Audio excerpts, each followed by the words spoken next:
দু বন্ধু মিলে কি করেছে, বাবরি মসজিদ ভেঙেছে। বলবীর সিং এর কালকে হিস্ট্রিটা আমি বার করেছিলাম মোবাইলে। তো তার বাবা তাকে নিষেধ করেছিল, দেখ আল্লাহর ঘর, আমি অনেক হিস্ট্রি পড়েছি, বলবীর সিং এর বাবা মসজিদ ভাঙতে যাবি না বাবা, তো এদের দলে যাস না।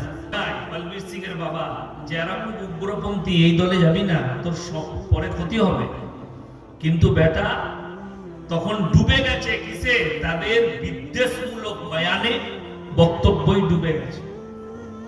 প্রথম হামবার চালিয়েছে, ভেঙেছে।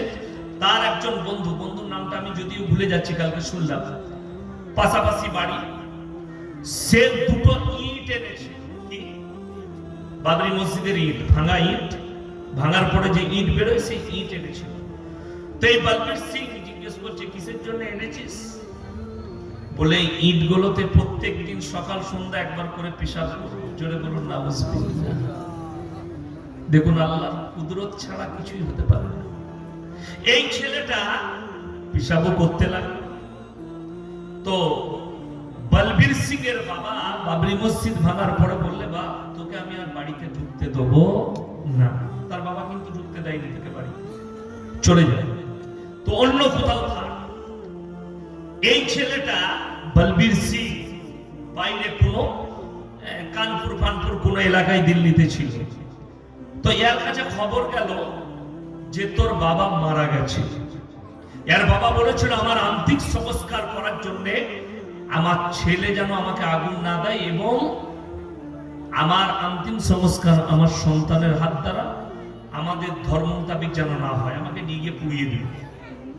বাবা মারা গেল, বৃদ্ধা মা আছে। বলবীর সিং বাড়িতে ফিরল। বাড়িতে ফেরার পর বললে, বাবা তোর বাবাকে মেরে দিলি এইভাবে, তোর বাবার কথা শুনলি না, মসজিদ ভাঙলি, তোর বাবা তোকে বার করে দিল, তুই একমাত্র সন্তান, তো তোরা আমাকে তুই এমন ভাবে আঘাত দিলি, আমি তো জীবিত অবস্থায় তোর বাপকে তো কেড়ে নিলি, তোর বাবা চলে গেল, আমিও মরে গেছি তোর জন্য। তো সে অনেক কষ্ট পেল বলবীর সিং। তারপরে তার বন্ধুর বাড়িতে গেল, সে কি করছে দেখি।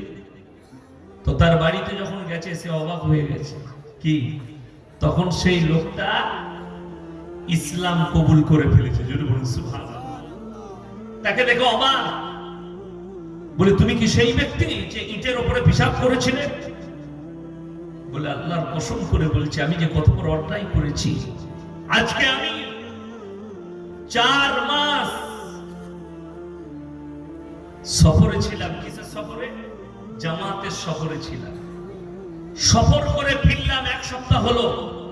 আমি বুঝতে পেরেছি অনুতপ্ত, এমনকি আমার হাত দ্বারা আমার মাও কলমা পড়ে নিয়েছে। জোরে বলুন সুবহানাল্লাহ। তুমি কি করে ইসলাম কবুল করলে? বলে আমি হঠাৎ অনেক রকমের খারাপ স্বপ্ন দেখি, তো আমার কোনো পণ্ডিতরা এই স্বপ্নের ব্যাখ্যা দিতে পারেনি। আমি একজন মোল্লার কাছে গিয়েছিলাম, আমি মোল্লার নাম করব না, সেই আমাকে কালমা পড়িয়েছে এবং মসজিদ সম্পর্কে বুঝিয়েছে, আল্লাহর ঘর সম্পর্কে বুঝিয়েছে। তো বললে তুই যাবি কি আমার সাথে? চল। বলবীর সিংকে নিয়ে গেল।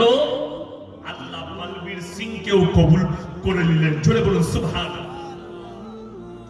এবং বলবীর সিং নিয়ত করলেন, আল্লাহ আমার মৃত্যুর পূর্বে আমি যেন 100টা মসজিদ তৈরি করে তারপরে আমার মৃত্যু দিও। জোরে বলুন সুবহানাল্লাহ।